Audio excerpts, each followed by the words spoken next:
Hi friends, இன்னைக்கு நம்ம பார்க்க போற கதை தர்மம் செய்ய வேண்டும் இந்த தலைப்புல இருக்க போது. ஒரு அதிகாலை நேரத்துல அரண்மனையோட உப்பரிகை மாளிகை மேல நின்றுட்டு வாட்பயிற்சி செஞ்சுட்டு இருக்காரு மன்னர். அந்த நேரமா மந்திரி அந்த பக்கம் வர்றாரு. அரசே வணக்கம், நீங்க என்ன இன்னைக்கு வழக்கம் போல வாட்பயிற்சி செய்ய ஆரம்பிச்சிட்டீங்க போல அப்படின்னு தெரியுதுங்கிற மாதிரி கேக்குறாரு.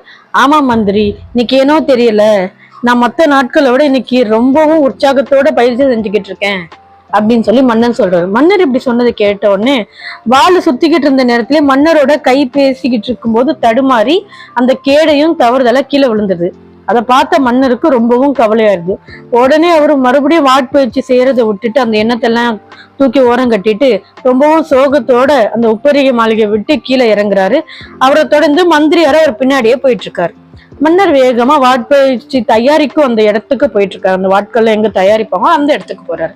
அங்க போய் அங்க எரிஞ்சுக்கிட்டு இருக்க ஒரு கம்பியை அவர் பாக்குறாரு. அதை கையில எடுத்துக்கிறாரு. அந்த கம்பி நல்லா பழுக்க காஞ்சி செவந்து போயிருக்கு. மன்னர் அந்த செவந்த கம்பியை தன்னோட வலது கையோட அந்த புஜத்துல வைக்கிறாரு. அதை அந்த கை மடக்கிற அந்த இடத்துல வைக்கிறார். அப்படி வச்சு முயற்சி செய்யும் போது அதை கொஞ்சம் தொலைவுல இருந்து பார்த்துக்கிட்டு இருந்த அந்த மந்திரியார் ஓடாடி வந்து அந்த மன்னர் கையை தடுத்து, அரசே, இரும்பு கம்பியை நீங்க முதல்ல கீழே போடுங்க, நீங்க எதுக்காக உங்களை நீங்களே காயப்படுத்திக்கிறீங்க அப்படிங்கிற மாதிரி கேட்கிறார்.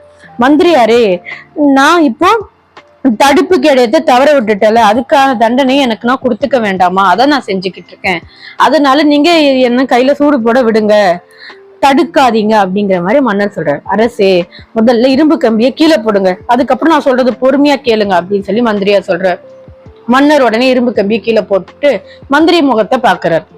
அரசே, வாட்பயிற்சி செய்யறது மட்டும் ஒரு மன்னரோட கடமை இல்ல, மன்னரோட கரங்கள்ல எப்பவுமே வாள்களை தூக்கிட்டு இருக்கிறது மட்டும் இருக்கக்கூடாது, அவங்க அக்கறையும் தர்மத்தையும் சேர்த்து தூக்கி வச்சிருக்கணும், அந்த கைகள்ல எப்பவுமே தர்மம் இருக்கணும், தொடர்ந்து தர்மம் செய்யறவங்க தான் அரசரால இருக்கிறதுக்கு ரொம்பவும் அழகு வசையந்தவர்களா இருக்க முடியும் அப்படிங்கிற மாதிரி மன்னர் சொல்றாரு. மன்னரும் மந்திரியோட இந்த கருத்தை ஏத்துக்கிறாரு. அன்னையில இருந்து அவர் வாட்பயிற்சி செய்யறது குறைச்சுக்கிட்டு மக்களுக்கு தர்மம் செய்யறதுலயே நிறைய நேரத்தை செலவழிக்கிறார். இதோட கருத்து என்னன்னா, தர்மம் செஞ்சு வாழ்றதுதான் மன்னருக்கு ரொம்பவும் அழகு அப்படிங்கிறது. இதோட இந்த கதை முடிஞ்சது. நன்றி.